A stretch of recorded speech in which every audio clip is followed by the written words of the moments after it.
Morning, everyone. Um, Welcome to one more topic of pediatrics, and today we are going to discuss behavioral and developmental variations. And one more thing which I want to add, and you can say disorders of them, right? So disorders as well. We are going to discuss in this one. So now the important thing to mention here is, as you know, we had already done the growth and development. Okay, and in growth and development, uh, we discuss about how they gain the weight, how much they gain, and then the important things we discussed already is the four main domains on which we test the patients. That is the cognitive, social, motor, as well as fine motor, right? Gross motor and fine motor. These four domains and language. Okay, so these four domains we check, whenever we want to check like anyone's developmental behavior. And of course, like every kid have a different pattern of growth and development. Okay, and that's the reason why there is red flags. And what I mean to say red flags is because there is a lot of variation. So when we must be worried or when we should go for more investigations or dig out why there is such kind of developmental abnormality the babies are showing.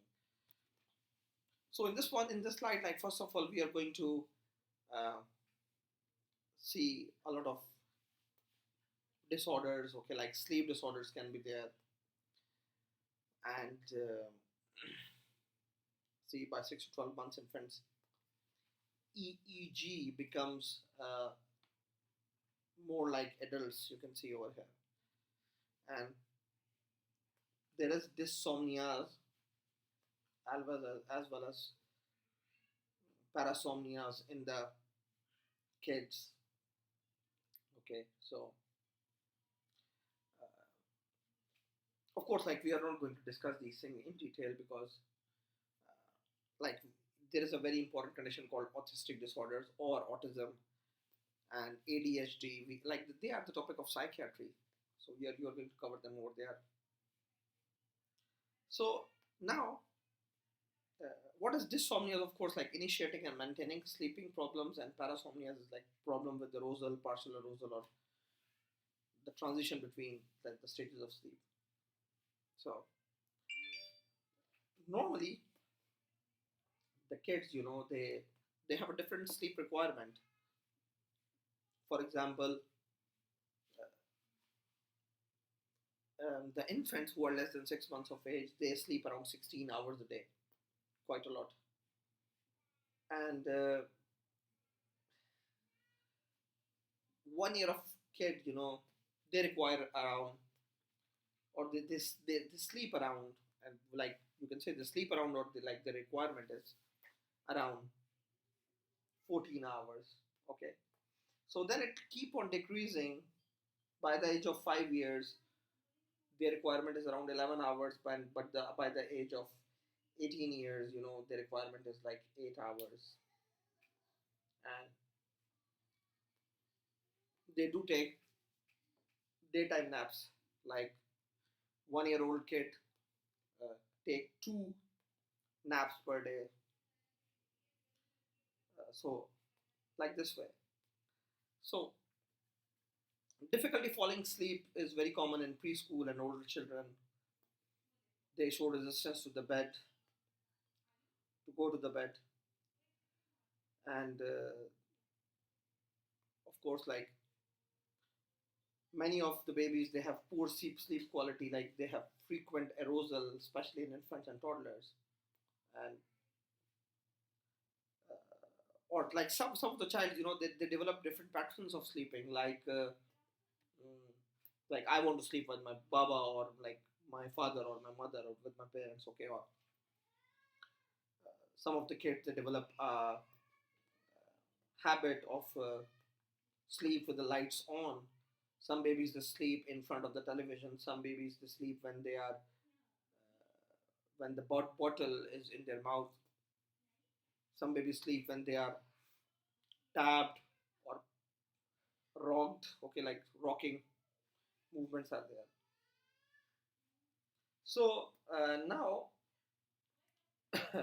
of course, like when and now the problem is like when the babies, they sleep, they wake up during the night. So again, it's like hard to create the same environment. So that's why they found it difficult to go back to sleep. For example, a baby who like to sleep in front of the TV. So during the night, of course, the parents cannot turn on the TV again, right? So they have like a lot of variations, you can say, uh, which the babies may show. Okay. Now, uh, if you can see over here, um, what is parasomnias? They are like frightening, which are also like there are two types. One is night terrors and one is nightmares. So night terror is like there is sleepwalking in them. It happens during deeper stages of non-random eye movement sleep, and they may have screaming, crashing, sweating, or tachycardia, and they are unresponsive to the external stimulus if you are going to provide them. But they don't remember these things, okay? And if the parents, they are bringing this thing as a complaint, so just reassurance is needed at him, nothing more than that. So imipramine is not used nowadays, not at all. Okay, of course, like in very very severe cases, okay, of course, they can be given imipramine, but like most of the time, it is not needed at all. Then there is nightmares, okay, which occur in random eye movement sleep, okay, and now if you will see over here that 3 to 5 years the peak age time, and they have the memory of the event, and their memory is basically related to the daytime anxiety stressors. This is something, if you will say your kid, if you will not do this, that some some like scary type of uncle will come and he will take you. So they get scared, and during the night time the things come back into their mind, and they have these nightmares. So these are the differences, by the way: sleep walking or sleep terrors and nightmares, last third of night and first third of the night. Non-REM, this is REM. No recall is there. No external stimulus like high arousal threshold and low arousal threshold. Like when you will wake them up, they wake them easily. They wake up easily. There is common family history. There is no family history. And in this one, they are displaced from the bed. In this one, they may be displaced from the bed, like not always. And this one is common, but this one is very very very common. Almost, I can say almost every kid, they pass through these things. And these are the treatment differences. Dysomnias are frustrating, and this one is like associated with like problem with initiating sleep or frequent awakenings, and they have daytime fatigue, uh, and the management is again detailed history, physical examination, and we counsel them, of course. So these sleep disorders can be managed easily, not so hard to manage. Then temper tantrums, now if you have kids in your home, like like all the babies, they have this tantrum problems, and sometimes it gets too severe that your kid is out of your control. Like you can see this one lying down on the floor, and his mother is dragging him up. So of course, like uh, it highly depends on the child temperament. Some of the child, they are short tempered, they become crazy just if you will not get them. their the thing they're asking for. But some of the kids, they have good temperament. So there is what you can say different ways of behaving. Like every kid have a different way of behaving to the situation. For example, there are kids who, if you'll take us anything from their hand, maybe they will start crying. But there are kids like maybe they will slap you 2 3 times and then they will start crying. So of course, there's a lot of variations in that. So most of the time, these temper tantrums, they need audience, and if the child sometimes they don't find that audience, so they don't display that. That's the reason if uh, they know it's like it's the father who is like something lenient, so maybe they will throw the temper tantrums in front of the father, but not in front of the mother because the mother is very strict or rigid, anything you can say. So management is like distractions from frustrations, reward for positive response, uh, never threat them, and never let them hurt themselves or other as well. Okay, and of course, like when this condition is, of course, like interfering with your life or the child life, of course, like a psychologist can be involved in that case. Breath holding spells, I talk about them in the start, so this is like again the explanation of that thing. One more thing, guys, like I have a very good slide for the development, but I forget to upload. So like you can remind me, and I will upload that slide for you guys. Okay, this ADHD or attention deficit hyperactivity disorder, which this is what I was talking about. Like it is basically you are going to cover in detail in psychiatry. So uh, it's a triad of impulsiveness, short attention span, and overreactivity. So these are the kids who don't like to accept no, who cannot uh, stand in the lines, who cannot play with other kids. Okay, or you will find them popping around in the classrooms or in the homes. Okay, and one very important thing about this one that this kind of behavior should be shown in at least two different places. For example, a child who is showing such kind of behavior, impulsiveness, and short attention span type of things just in the home, but not in the school. So remember, it's not attention deficit hyperactivity syndrome or ADHD, but a child who is behavior like showing the same behavior in the school, in the home, or for example, he's attending some other things, and he's showing the same behavior. So of course, like this is the thing. So you can see over here, like usually hyperactivity declines, whereas impulsivity and inattentive continues in adulthood. So many of the adulthood, you can say, psychiatrical issues are associated with that. For example, most of the babies who have oppositional defiant disorder, in the childhood, they become antisocial personalities in the adulthood. So you can say it's a same spectrum of behavior which basically continue in the adulthood.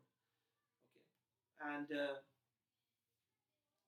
ADHD have a strong family history as well, and as well as it is associated with a lot of other syndromes, like you can say Tourette syndrome or Fragile X syndrome or Angelman syndrome. So it have like association with many other syndromes. Okay, so and treatment is again it's a multi, you can say, disciplinary team which deal with them, like child psychiatrist, pediatrist, special type of techniques in the classroom, and things like this. So we have to involve, you can say, 3 4 uh, bodies in managing these kind of conditions: family counseling, behavioral therapy, educational intervention, positive behavioral reinforcement for conduct problems, and all these things. And Ritalin is, which is a psychostimulant. Okay, yeah, it is used in the management of ADHD. By the way, ADHD, like many babies, they are have ADHD, but they go undiagnosed, especially in the countries where uh, you can say psychiatry is not. Uh, I would rather say well accepted by the society. Okay, and so this is the thing. Okay, mental retardation would be uh, my topic of discussion mainly, and I would be talking about, for example, cerebral palsy in them. Okay, so yes, and of course, like because I told you like most of these topics we are going to cover in psychiatry, so you can see over here adolescence behavior, like uh, the elders, or you can say when we enter the adolescence, uh, we show or we they have, you can say, different kind of issues or behavioral issues like conversion reactions, suicides are very common, as well as depression is also there. They have like more relationship problems as well. Okay, so of course, like these are the topics of psychiatry. Okay, and I'm not going to cover. Why I'm not going to cover? Because like to make you understand the topics of psychiatry, of course there should be some basics which should be known by you guys. Okay, and of course like when you did not cover started psychiatry yet, so of course like you are not familiar with those basics. So that's why I'm saying like this, right? So our main topic of discussion today will be developmental problems, right? So, what we are going to discuss today is uh, developmental developmental problems, okay, or issues. So now, uh, of course, like any child whose development is delayed or disordered needs assessment to determine the cause and to manage them. And neurodevelopmental disorders are present in every age, okay, and that's why we define what I was talking about, the red flags. Okay, we must know when to worry. Okay, so of course like guys, remember, uh, growth and development, they are two different things, right? So uh, when we are talking about growth, we are talking about the weight, we are talking about the height, we are talking about the head circumference, we are talking about these things, right? But when we talk about development, we are talking about, uh, you can say, the hearing problems, the listening problems, okay, the reading problems, the motor problems, the sensory problems, okay. So, uh, growth and development, you can say, are two different things, okay, or parameters which we are going to discuss in this lecture. So, again, like I would be showing you uh, what you can say, few of the things, okay.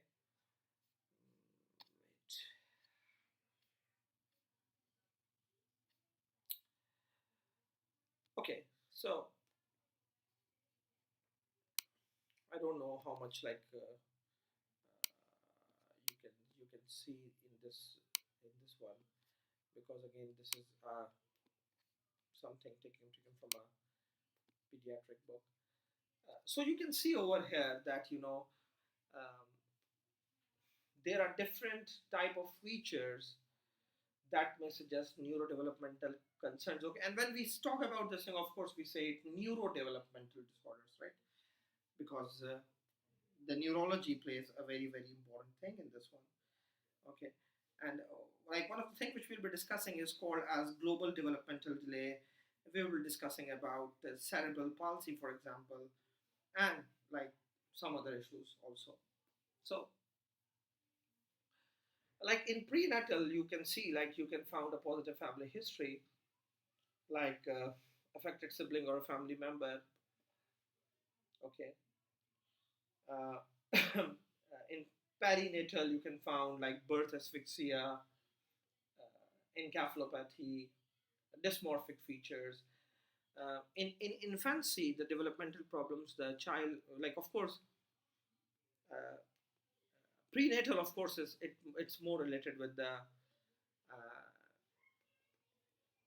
screening and the testing which we do during the pregnancy. But perinatal is like when the baby is born. So of course, maybe you will found that the baby have dysmorphic features. For example, the dysmorphic features of Down syndrome, or the baby have some problem with the tone, feeding, movement, seizures, or visual inattention. In infancy, the children may have global developmental delay. Okay, we are going to discuss this thing in detail. Okay, or they have delayed or asymmetric motor movement, or they have vision or hearing concerns, as well as you can found neurocutaneous or dysmorphic features. What is neurocutaneous means? Uh, there's a condition called as neurofibromatosis. Okay, it have two types: NF1 and NF2. NF means neurofibromatosis, type 1 and type 2. So now, what is neurofibromatosis? That there is some. It's a chromosomal problem for sure, but what happens is, in with these patients is simply um, like they have some skin manifestations, as well as they have like multiple tumors in the CNS and the rest of the body as well. So what happens is like when the babies they have neurofibromatosis, they can show neurodevelopmental delay. So that's why they have written over here neurocutaneous features. Preschool children may have speech and language delay. They may have abnormal gait.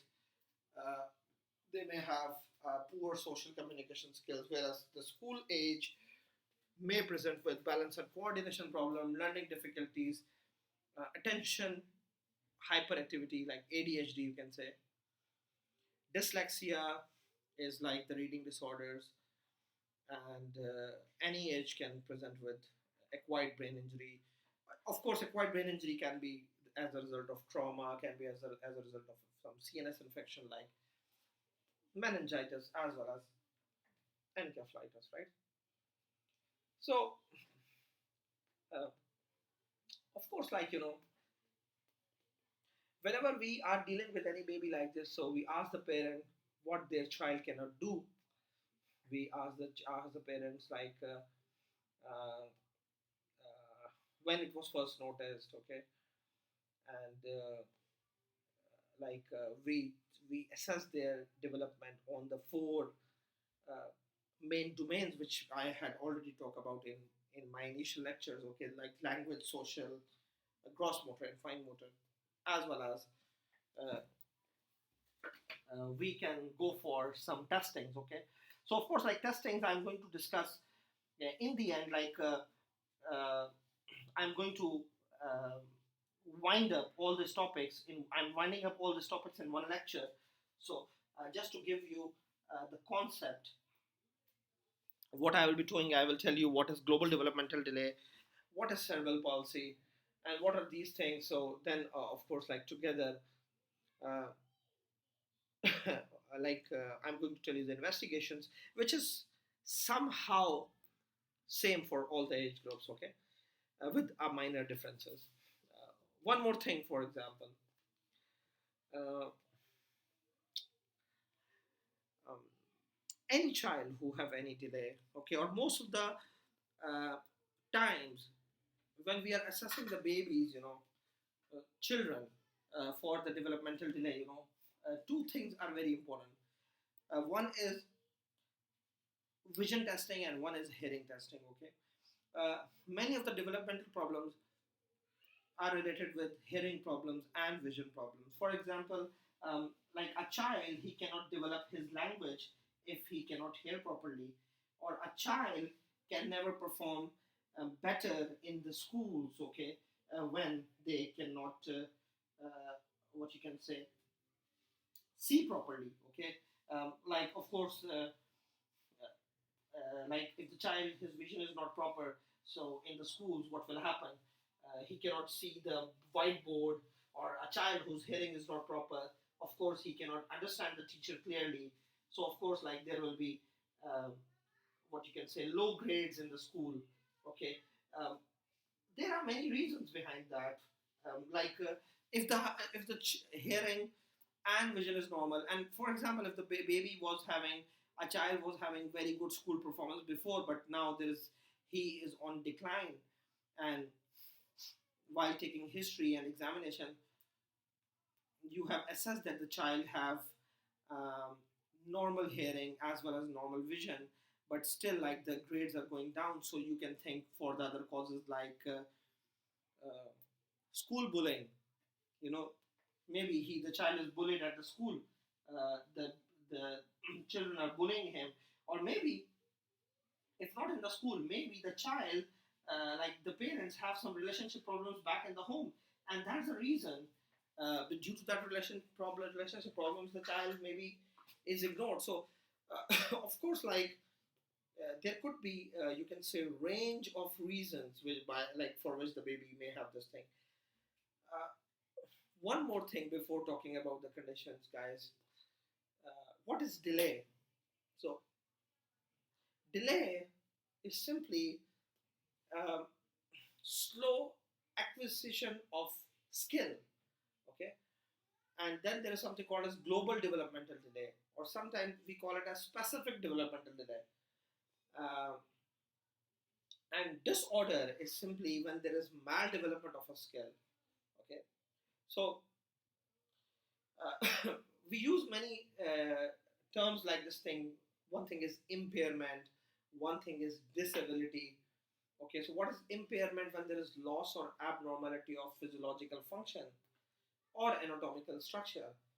And what is disability is like any restriction or lack of ability due to that impairment as disability. Okay, so, like, you will be having disability due to some impairment. Okay. And this term, which you will hear a lot, that is called as handicap. Now, handicap is now discouraged because it sounds like that, uh, uh, you feel pity for that person when you say this person is handicapped. But maybe, for example, he have some minor reading disability. Okay. Of course, like, when there is minor reading disability due to some impairment, if we will say handicap, so mm, that will not project the real uh, mean, uh, what you can say, what we wanted to convey in the history or whatever, like, to the patient, right? Now, the first thing which we are going to I'm going to talk about is called as um, global developmental delay. Okay, so it is also called as early developmental impairment. Okay, how we define this thing? See, you are assessing someone on four main domains: gross motor, fine motor, language, and social domains, right? When someone is performing below average in two or more domains, we simply call it as what? Global developmental delay. So you can say uh, performance uh, significantly below average in two or more domains. Okay, and what are the domains? Like, again, gross motor, fine motor, speech, and language. Okay. uh, by the way, there are more domains as well. For example, speech and social, um, gross motor, fine motor, language, social, um, you can say, and ideals, or you can say, sorry, ADLs, activities of daily life, or cognition. Okay, so there are like 6 or 7 domains, like, you can check, but mostly remember the 4 main domains which I talk about. Okay, so of domains of development, right? So this is the definition of this thing. So remember, anyone who's performing like in 2 domains or more than 2, For example, if the child have good gross motor skills, like he can sit, uh, stand at the age of 1 year, but he is not showing any pencil grip, he cannot say any word, and he never give a social smile. So of course, like, he is lacking in three domains. Okay, and of course, like, this one is for sure in a child less than 5 years of age, and that's why I told you, go and open the books and see, they have given the charts, how the children, they develop until 5 years of age. Okay, so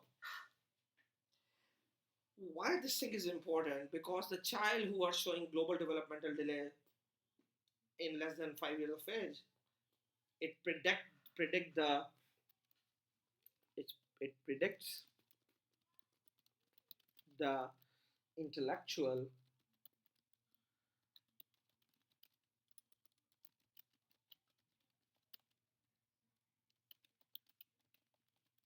intellectual ability in the future, right? IQ, low IQ. So now it is a common condition, guys. Okay, and carefully, if you evaluate the causes, you can reach the diagnosis. Okay, in up to 70% of the cases, we can find up the cause. Up to 70% uh, cases, we can find the cause. But the thing is, like, if we will evaluate it very, very, very clearly. Okay, so that's why I told you that I am going to talk about the causes and the investigations in the end, because they somehow have the same pattern to take history, almost the same investigations and almost the same management, right? So of course, like, I'm going to talk about this thing in a while. Okay, so I we were talking about intellectual disability, okay, or uh, intellectual ability. So of course, like, intellectual ability is the normal thing, right? But what is the thing? It is called as intellectual disability. Okay, someone who is not intellectually able, so we call it as intellectual disabled. Now, uh, I will not talk much about this one. You can get your IQ checked online. Okay, and you can, like, it is one of my favorite topic, and that's why I had a huge, you can say, research on this topic, and I have checked my IQ level as well, which I'm not going to tell you. uh, I have done, like, read researches about the IQ levels according to the countries, like which countries have good IQ level and which countries have low IQ level. So this thing.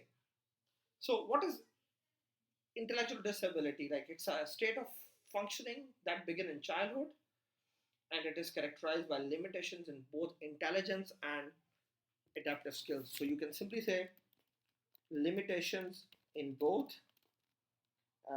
intelligence and adaptive skills. Okay. Now, uh, we check the IQ, and historically it is defined as when the someone IQ level is less than 70. We say that the person is intellectually disabled. So guys, remember, the children who have global developmental delay, they continue it in their adolescence or adulthood as an intellectual disability. Okay, and one thing which is very interesting, by the way, uh, there are more fools intellectually disabled males than females in this world. So the ratio is somehow like this: 1:1.5 ratio, one. Okay, it's not me, like, of course, it's the books or the researchers which says. And one more interesting fact about this one: 1% of the population around you is basically uh, uh, intellectually disabled. So, which means, like, if you know 100 people, out of them one is intellectually disabled. And how we take the history, again, it's somehow the same thing, but of course, like, intellectual disability, like IQ level can be checked in adults. Okay, And like how they define how much intellectually disabled someone is by this way, that they characterize it as mild, moderate, okay, severe, and profound. So, uh, like mild are those people, okay, and most of the intellectual disabled people which you will found, the 1% of population, basically, 85% of them uh, is are mild cases. Okay, so uh, these are the patients who, when their IQ is between 50 to 70, and moderate are those people in which the IQ is between 35 to 49. Okay, and severe is when people who like when their IQ is 20 to 34, and profound is when their IQ is less than 20. They are called as, okay. For example, Down syndrome people, their IQ level is less than 70. Okay, so this thing. So this is intellectual disability. Then there is something called as language delay. Now, language delay is very, very, very common.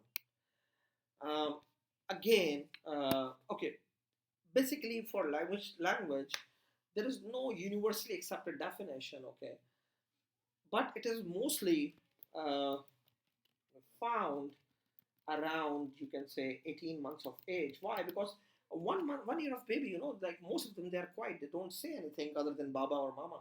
Okay, so what they do, if a child is continuously under the care of some pediatrician, and they are assessing their language uh, regularly, so anyone who is deviating one standard line, crossing one standard line, of course, like then they can say, okay, the child have language delay. Okay, and language delay can be expressive. So expressive means what?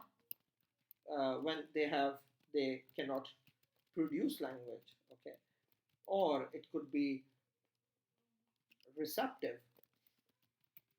Or so what is receptive? Of course, they cannot, or cannot is not a good word, by the way.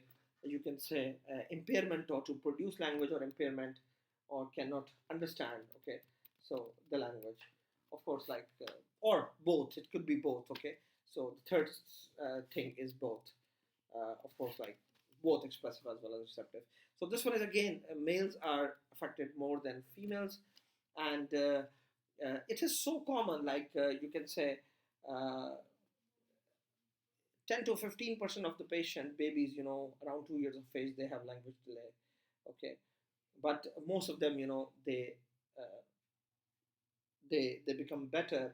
And what we found is like around to 6 to 8% of school age children, they have some language impairment.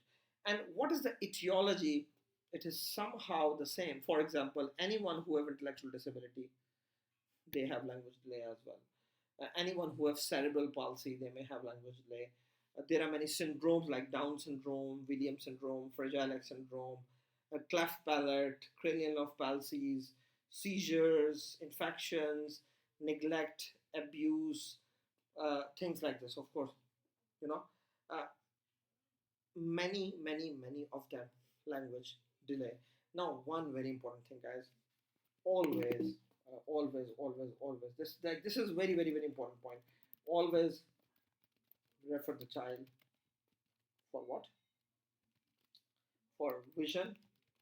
Sorry, in this one, hearing should come first. Hearing and vision testing. Okay, like always do this thing, because most of the kids, they like maybe they have some sensory neural hearing loss. Okay, and that's why they are having this thing.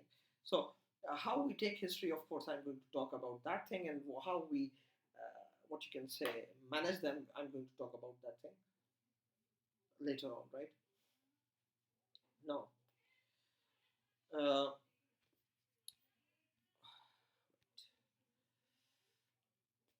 one of the thing is called as learning disorders, or specific learning disorders. So, what are specific learning disorders? Specific learning disorders. Okay. Now, what are specific learning disorders? Um, for example, someone have reading disorder. Okay. Uh, so of course, like someone who have reading disorder, of course, like they have specific learning disorder. Someone who have writing disorder. Someone who have math, who is weak in maths, okay, or who cannot understand maths. So mathematics type of disorder. So reading disorders is also called as dyslexia. Okay, and mathematic problems is also called as dyscalculia. Maybe there is some word for writing disorder as well, but I'm not sure about that.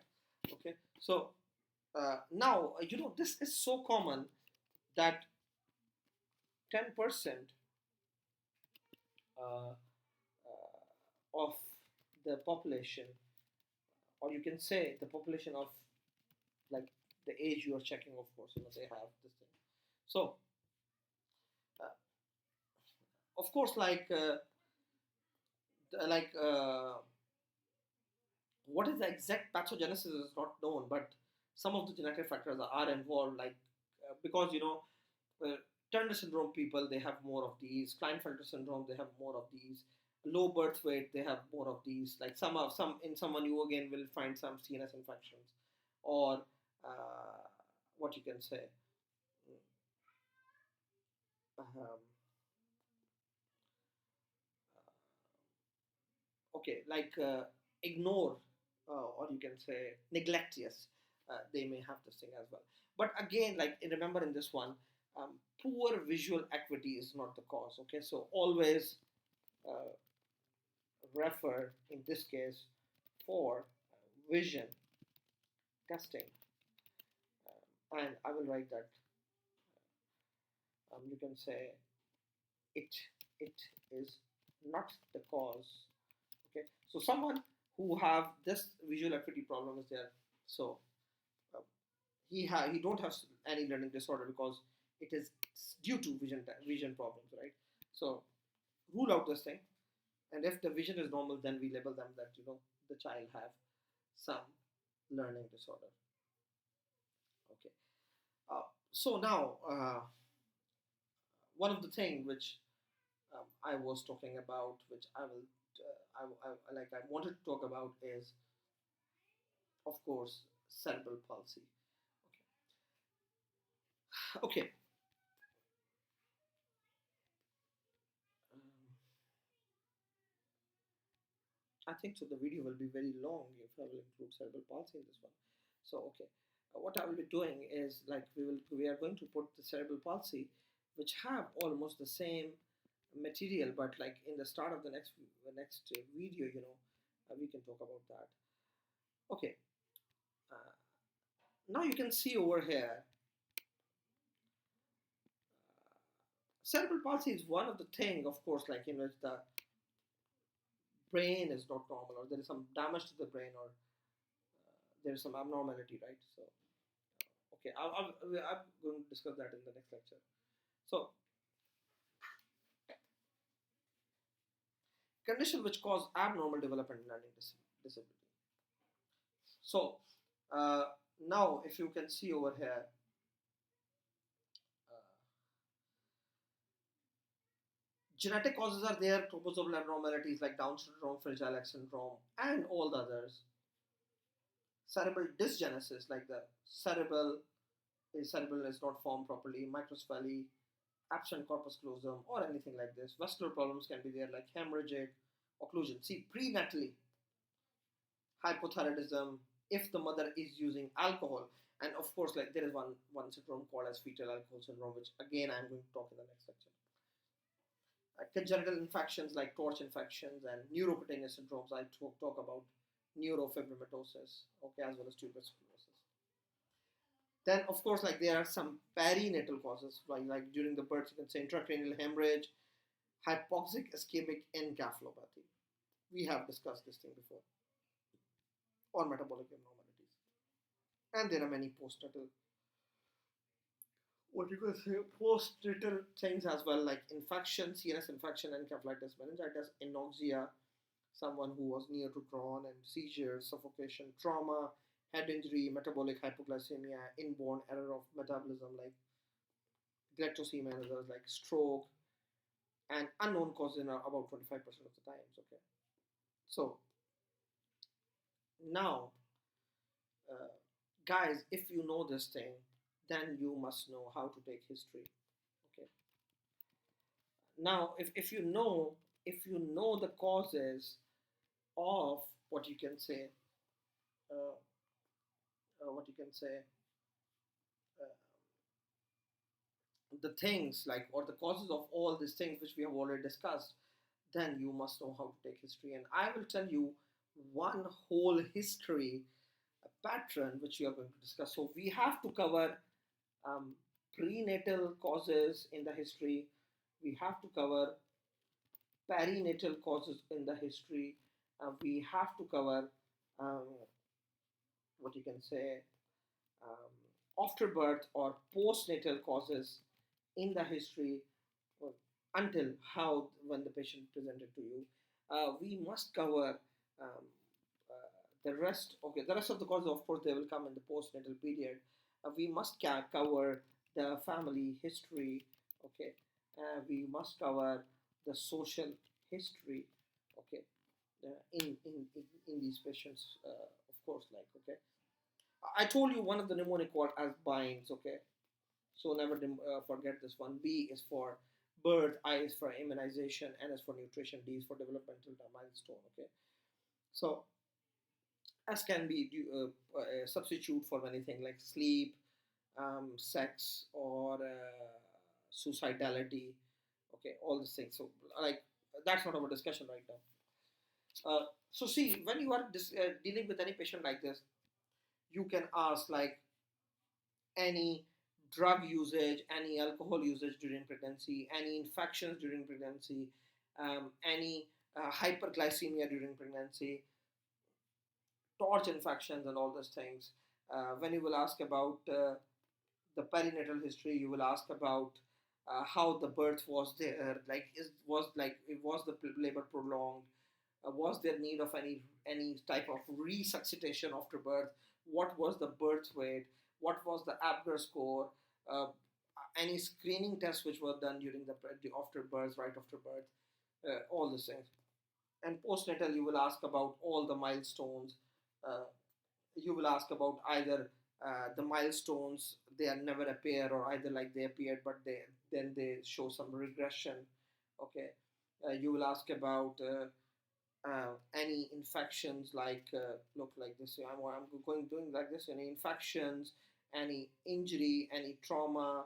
Okay, any metabolic disorders, any vascular issues, things like this. Okay, so ask about feeding, ask about, see, nutrition, ask about feeding, ask about sleep, ask about general behavior, ask about immunization. Okay, ask for about, for example,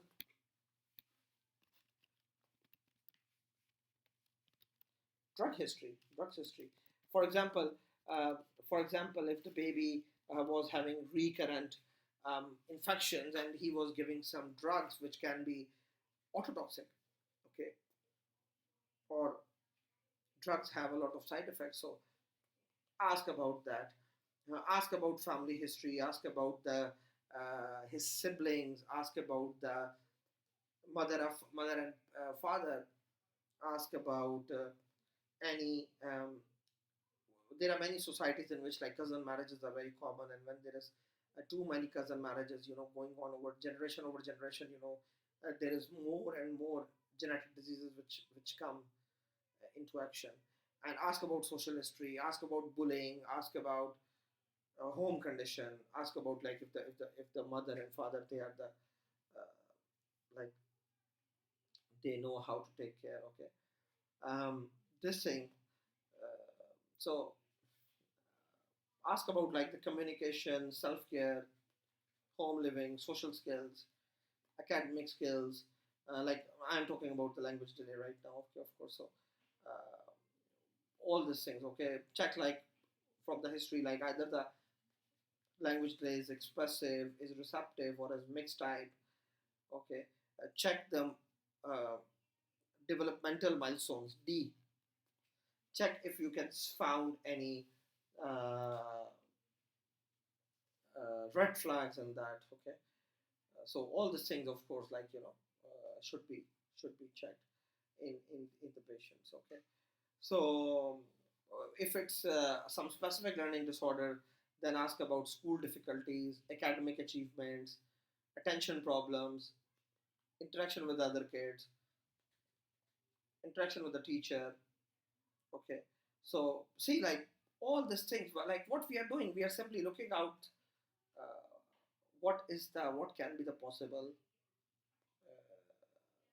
you can say cause of the delay, right? What particular delay is there? Of course, like you are going to modify your history on that, and then we go for the examination. And in examination, what are the things to cover? uh, Remember, like in this way we go for like general appearance. So look for the dysmorphic features. Okay, dysmorphic features in the kids. For example, if the child have features of Down syndrome, think about Down syndrome. For example, if the child have the features of Turner syndrome, for example, if the child have feature of um, any XYZ syndrome, right? Found, see if there is any microcephaly. So you see like the dysmorphic features from head to toe, and then we go for the vitals. We go for the you can say the measurements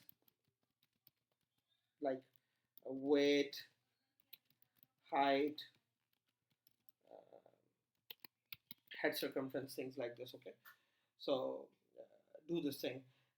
Then of course, like do the general examination, GPE, general physical examination. Do a neurological examination, because remember everything is controlled by the brain. So if the brain is not normal, so of course, like the patient maybe have anything like this. So like that's the reason. Okay, very very very important thing, guys. Here, look, take a look at the growth chart. See any regression. Okay, see if the child was doing well before, but now he's regressing or going showing a downward trend. So that thing is important, right? So this thing is important. Okay, yes, very very very important thing. So neurological examination, you can include ENT examination, examine the ears, for example. Okay, for the baby, because we are adding like doing all these things together. So that's why I'm adding all these things together. So that thing. So when we go for the neurological examination, of course we check the upper limb tone, we check the lower limb tone, we check like the cranial nerves, eye movements, and all these things, right? So for example, like if maybe when you're doing GP, you can find cleft palate in the babies. Okay, who knows? Um, so that's how we approach these patients. So we go for examination, and for examination, of course, like we go for investigations. And when it comes to the investigations, again, I am going to show you the investigations. Again, of course, like there would be a lot of you can say list. Um, Sorry, this one. Okay, so when we go for the examination, of course, like we can found a list of investigations for global developmental delay or other kind of abnormalities. So but like you can see, like more or less they are the same, somehow same for all the conditions. So you can see over here, uh, starting from uh, chromosomal analysis to catch the syndromes, fragile X analysis for fragile X syndrome, DNA fish analysis, for example, for chromosome 7, 15, and 22 deletions, uh, TFT, thyroid function test, liver function test, bone chemistry, urea electrolytes, plasma amino acids, creatine kinase, blood lactate, very long chain fatty acids, ammonia, blood gases. See, the causes are too much, so that's the reason. Infections like Rubella screening can be checked, or congenital infection screening can be checked. CTs can be checked for any brain tumors. Ultrasound in the newborn for intracranial hemorrhage. Skeletal survey and look for the bone age. Do EEG and see like other testing like hearing, vision. So, uh, of course, like a lot of testings are needed. Okay, and many of the times, these tests are done by um, what you can say by the therapy assessment, like occupational therapists, they check, speech therapists, they check, language therapists, they therapists, they check. Okay, we also do go for psychosocial evaluation by, of course, the experts like um, psychologists. Okay, metabolic screening is very, very, very important because when someone have some like inborn error of metabolism, of course they cannot develop normally. So all these testings are just to find out the cause. Okay, in the patients. Okay, now once you have done that, okay, to check for the language delay, there are special type of um, uh, you can say testings are available. For example, one thing is called as the early language milestone testing. Okay, there is CAT, clams, and there are different type of uh, tests which are available, but of course like they are not relevant or needed. Okay, and same thing for like specific learning disorders, there are again some tests which they have developed, or you can say we call it a psycho educational assessment, in which like they test the children for reading, for writing, for mathematics, and there are names for that thing. Okay, like again, they are not so important. Okay, to talk about. So now, whatever is the problem, uh, of course, like what is the management of these patients? For example, now, um, if someone is having global developmental delay, so when the causes are too much, remember, guys, uh, treat the underlying cause. Okay, if someone have Down syndrome, can you treat? Of course not. But if someone have inborn error of metabolism like lactosemia, we can manage. Thyroid problems, we can manage. Brain tumors, we can manage. But for example, someone who have cerebral palsy, like which is irreversible type of damage, so we cannot manage that thing. So of course, like if you can found a treatable cause, treat the underlying cause for sure. Um, Other than that, only support can be given. Supportive management, you can say, is the only way out. Okay, so of course, like we do counseling to the family, we educate them what is the condition, then we involve like therapy services. Okay, now there are different therapy services which are there, but again, guys, these therapy services are not everywhere. uh, of course, like they are limited to, or they are just there in the you can say developed countries. You can see over here, for example,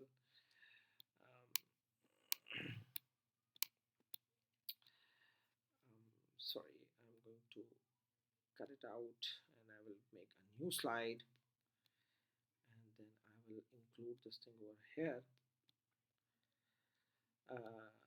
See, you can see over here, dietitians are available, health visitors are available, social workers are available, psychologists are available, pediatrician, physiotherapist, occupational therapist, speech and language therapist, and these are the things which they are doing.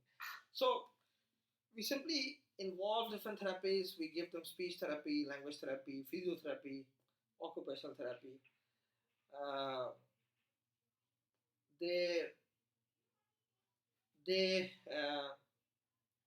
their main task is to enhance their adaptive functioning level, simply to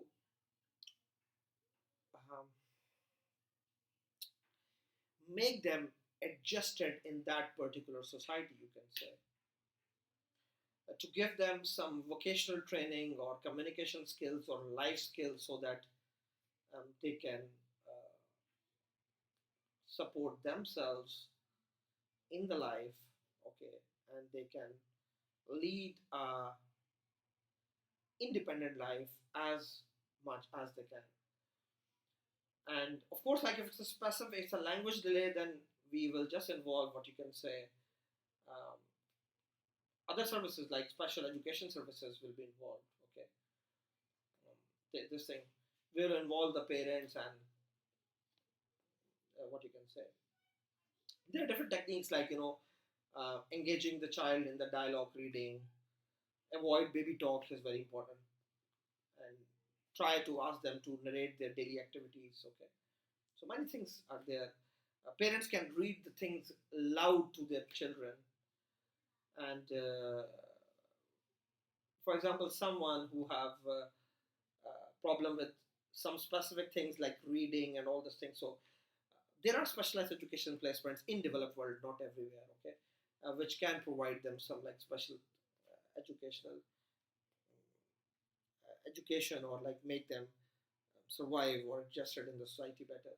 So that's all about it, guys. And in the next lecture, what we are going to cover is the fetal alcohol spectrum disorder as well as cerebral palsy.